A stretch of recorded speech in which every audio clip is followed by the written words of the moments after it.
എല്ലാവർക്കും നമസ്കാരം. ഒരനുഭവം പറയട്ടെ. ആദ്യം പറയട്ടെ, ലോകത്തിൻ്റെ എല്ലാ ഭാഗത്തും മലയാളികളുണ്ടല്ലേ.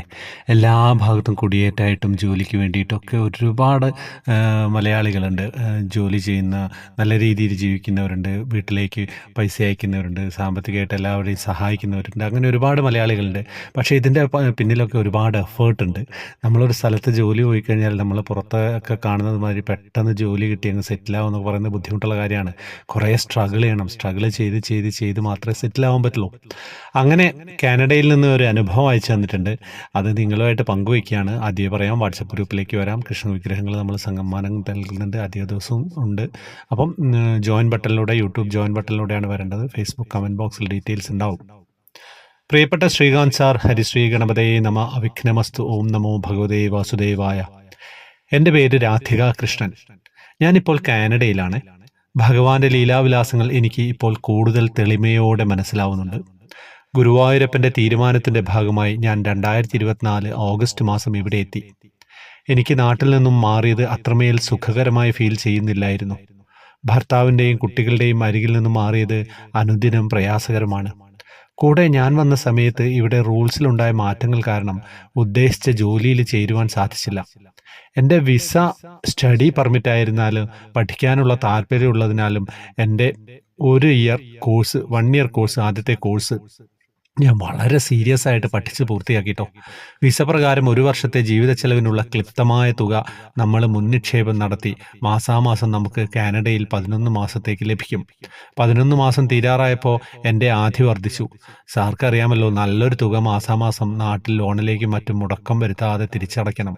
അതെല്ലാം ഭഗവാന്റെ കാരുണ്യത്താൽ എങ്ങനെയോ നടക്കുന്നു.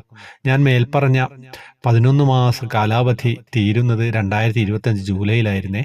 അത്രയും നാൾ കിട്ടാത്ത പാർട്ട് ടൈം ജോലി എനിക്ക് കൃത്യമായി ജൂൺ 30 ലഭിക്കുന്നു. വീണ്ടും ഈ ജോലിയിൽ മണിക്കൂറുകൾ കുറവായത് കാരണം മറ്റൊരു പാർട്ട് ടൈം ജോബിൽ പാരലായിട്ട് ചെയ്യുവാൻ ജൂലൈ 7 ഭഗവാൻ അനുഗ്രഹിക്കുന്നു. ഈ ജോലികളുടെ ബലത്തിലൊക്കെ തൽക്കാലം ഞാൻ കാനഡയിൽ പിടിച്ചുകൊണ്ടു നിന്നു. അങ്ങനെയിരിക്കെ എനിക്ക് സെപ്റ്റംബർ 1 കുറച്ചുകൂടി കുറഞ്ഞ വാടകയിൽ ഒരു പ്രൈവറ്റ് റൂം അക്കോമഡേഷൻ ലഭിക്കുന്നു. ഇനിയാണ് ഭഗവാന്റെ ഏറ്റവും വലിയ മായാജാലം ഞാൻ അനുഭവിച്ചറിഞ്ഞത്. മേൽപ്പറഞ്ഞ 2 ജോലിക്കും എനിക്ക് സെപ്റ്റംബറിൽ 2nd വീക്ക് തുടങ്ങി കണ്ടിന്യൂ ചെയ്യാൻ പറ്റില്ല എന്ന് അതാത് സ്ഥാപനങ്ങളിലെ മാനേജർമാർ മുഖേന ഞാൻ അറിയുന്നു. അതിന് കാരണം ഈ സ്ഥാപനങ്ങളിൽ അവർ പുതിയ ശുപാർശ പ്രകാരം അവിടെയുള്ള സ്റ്റാഫിൻ്റെ പരിചയക്കാരെ ജോലിയിൽ നിയമിച്ചത് കാരണമാണ്. ഭഗവാൻ വീണ്ടും എന്നെ അത്ഭുതപ്പെടുത്തിക്കൊണ്ട് സെപ്റ്റംബർ 1 മുൻപ് തന്നെ കാനഡയിലെ ഒരു ഇൻ്റർനാഷണൽ കമ്പനിയിൽ നിന്നും ഒരു സ്ഥിര നിയമനത്തിനുള്ള HR അഡ്മിൻ്റെ ഫോൺ കോൾ എനിക്ക് ഏകദേശം ഓഗസ്റ്റ് അവസാന വാരത്തിൽ ലഭിക്കുന്നു. ആ കാൾ പ്രകാരം ഞാൻ മനസ്സിലാക്കിയത് കമ്പനിയിൽ എൻ്റെ റെസ്യൂം ലഭിച്ചു, ആരോ റെഫർ ചെയ്തു എന്നാണ്. എത്ര ആലോചിച്ചിട്ടും ഞാൻ ആ കമ്പനിയിലേക്ക് റെസ്യൂം അയച്ചതായോ ആരെങ്കിലും എന്നെ റെഫർ ചെയ്തതായോ എനിക്ക് ഒരെത്തും പിടിയും കിട്ടുന്നില്ല. ഒരു ഇൻ്റർവ്യൂ പ്രൊസീജിയർ കൂടാതെ ഞാൻ സെപ്റ്റംബർ 8 ജോയിൻ ചെയ്തു. എൻ്റെ ആദ്യത്തെ 2 പാർട്ട് ടൈം ജോബും നഷ്ടപ്പെടുമെന്നും അതിനു മുൻപേ തന്നെ എന്നെ വളരെ മെച്ചപ്പെട്ട പെർമനൻറ്റ് പാർട്ട് ടൈം ജോലിയിലേക്ക് എത്തിച്ചത് ഭഗവാനല്ലാതെ മറ്റാരുമല്ല എന്ന് എനിക്കുറപ്പുണ്ട്.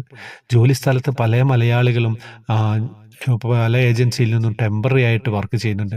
അവർ എന്നോട് എങ്ങനെ പെർമനൻ്റ് ഡയറക്റ്റായിട്ട് ഇവിടെ കയറിയെന്ന് ചോദ്യങ്ങൾ ചോദിച്ചപ്പോഴാണ് സത്യം പറഞ്ഞാൽ എനിക്ക് കിട്ടിയ ജോലിയുടെ രൂപത്തിൽ ഭഗവാന്റെ കടാക്ഷം കൂടുതലായിട്ട് ബോധ്യപ്പെട്ടത്. തീർന്നില്ല, ഞാൻ കൃത്യം സെപ്റ്റംബർ 1 താമസ സ്ഥലം മാറിയിരുന്നല്ലോ. ഈ സ്ഥലം എനിക്ക് കമ്പനിയിലേക്ക് കേവലം 20 മിനിറ്റ് ബസ്സിൽ എത്തിച്ചേരാവുന്ന ദൂരത്തിലാണ്. മുൻ സ്ഥലത്തിൽ നിന്നുള്ള ദൂരം 1.5 മണിക്കൂറും. ശ്രീകാന്ത് സാർ, എനിക്കിപ്പോൾ ഭഗവാന്റെ ഓരോ തീരുമാനങ്ങളെയും കടാക്ഷങ്ങളുടെയും ക്ലാരിറ്റി പറഞ്ഞറിയിക്കാൻ പ്രയാസകരമായ നിലയിൽ ഫീൽ ചെയ്യുന്നു. ത്രിമുധരം ചാനലിൻ്റെ ഭാഗമായത് കേവലം 1-2 മാസങ്ങൾ മുമ്പെയാണ്. എനിക്കിപ്പോഴും അറിയാം, ഭഗവാനോടുള്ള ഭക്തിയുടെ കാര്യത്തിൽ മറ്റുള്ളവരെക്കാൾ അനേക ശതം കാതം ഞാൻ പിന്നിലാണ്. പക്ഷേ മനസ്സിൻ്റെ സമർപ്പണം പൊന്നു ഗുരുവായൂരപ്പൻ സ്വീകരിക്കുകയും എൻ്റെ പ്രാർത്ഥനകളെ കൂടുതൽ ആഴമുള്ളതാക്കാൻ അനുഗ്രഹിക്കുമെന്നും വിചാരിക്കുന്നു. എൻ്റെ കത്ത് ഒരുപാട് നീണ്ടുപോയി എന്നറിയാം. വീണ്ടും മറ്റൊരനുഭവത്തിൽ ഭഗവാൻ എന്നെ ഇന്നലെ അത്ഭുതപ്പെടുത്തി. അത് ഇനിയും ഒരവസരത്തിൽ പങ്കുവയ്ക്കാൻ ആഗ്രഹമുണ്ടാവുമെന്ന് പ്രതീക്ഷിക്കുന്നു. നന്ദി എന്ന് രാധിക കൃഷ്ണൻ. പേര് തന്നെ കേട്ടാ അറിയാലേ, രാധിക കൃഷ്ണൻ. പിന്നെ ഭഗവാൻ എങ്ങനെയാ അനുഗ്രഹിക്കാതിരിക്കുക? എന്താ കഥ അല്ലേ? ഞാൻ പറഞ്ഞേ, അങ്ങനെയാണ് ജീവിത സാഹചര്യങ്ങളിൽ. അവസാന ഭാഗം കണ്ടില്ലേ, ആരോ റെഫർ ചെയ്തു. ആരായിരിക്കും റെഫർ ചെയ്തത്? ജോലിക്ക് വേണ്ടിയിട്ട് ആരും പരിചയമില്ലാത്തൊരു സ്ഥലത്ത് ആരായിരിക്കും നിങ്ങൾ എന്നെ കമൻറ്റിൽ പറയാട്ടോ. എന്ത് സുഖമുള്ള ഒരു അനുഭവമായിരുന്നു. വളരെ ടെൻഷനായിട്ട് നിൽക്കുന്ന ആളുകൾക്കൊക്കെ ഈ ഒരു അനുഭവം കേൾക്കുമ്പോൾ വളരെ സന്തോഷം ഉണ്ടാവും. എപ്പോഴെങ്കിലും നിങ്ങളുടെ നേരെയും ഭഗവാന്റെ ആ ഒരു കൈ തലോടൽ വരുമെന്ന് ഉറപ്പ് തന്നെയാണല്ലേ. എല്ലാവരിലേക്ക് എത്തിക്കുക. വേറെ വിശേഷങ്ങളൊന്നുമില്ലല്ലോ. രാധിക കൃഷ്ണന് ഭഗവാന്റെ സ്വന്തം രാധികയ്ക്ക് എല്ലാ ആശംസകളും അറിയിക്കുകയാണ്. എല്ലാവരിലേക്ക് എത്തിക്കുക കേട്ടോ വീഡിയോസ്. ഹരേ കൃഷ്ണ.